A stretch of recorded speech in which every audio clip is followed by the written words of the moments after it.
Hi అండి. Sweet కార్న్తో వడలు ఎలా తయారు చేయాలో ఈ వీడియోలో చూద్దాం. చాలా క్రిస్పీగా ఉంటాయి, చాలా రుచిగా ఉంటాయి. పిల్లలకి ఇలా కొత్తగా కూడా ట్రై చేసి పెట్టండి. ఈ వడలకి స్వీట్ కార్న్ పొత్తు ఒకటి తీసుకున్నాను. మొత్తం గింజలన్నీ అలా ఒక దాంట్లోకి వలుసుకోవాలి. వలుసుకున్నాక ఆ గింజలన్నీ కొంచెం కచ్చాబచ్చాగా మిక్సీ పట్టుకోవాలి. ముందుగా ఒక పచ్చిమిరపకాయ, చిన్న అల్లం ముక్క తీసుకుని మిక్సీ పట్టుకున్నాను. స్వీట్ కార్న్ గింజలు కూడా అందులో వేసి కొంచెం పరగ్గా ఆడుకోండి.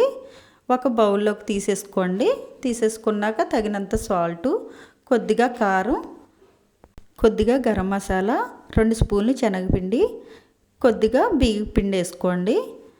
చిన్న ముక్కలుగా కట్ చేసుకుని పచ్చిమిరపకాయ ముక్కలు కూడా వేసుకున్నాను.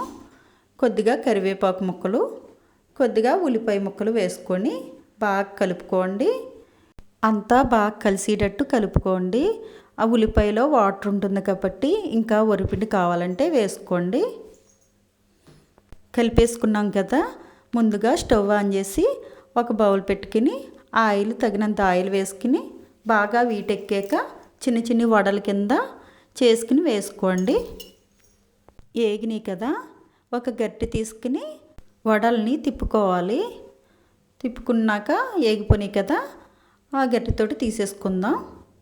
ఓ ప్లేట్లో వేసేసుకుందాం. అన్నీ రెడీ అయిపోయినాయి స్వీట్ కార్న్ వడలు. పిల్లలు స్కూల్ నుంచి వచ్చేటప్పుడు స్నాక్స్ కింద ఇలా చేసి పెట్టండి, చాలా ఇష్టంగా తింటారు.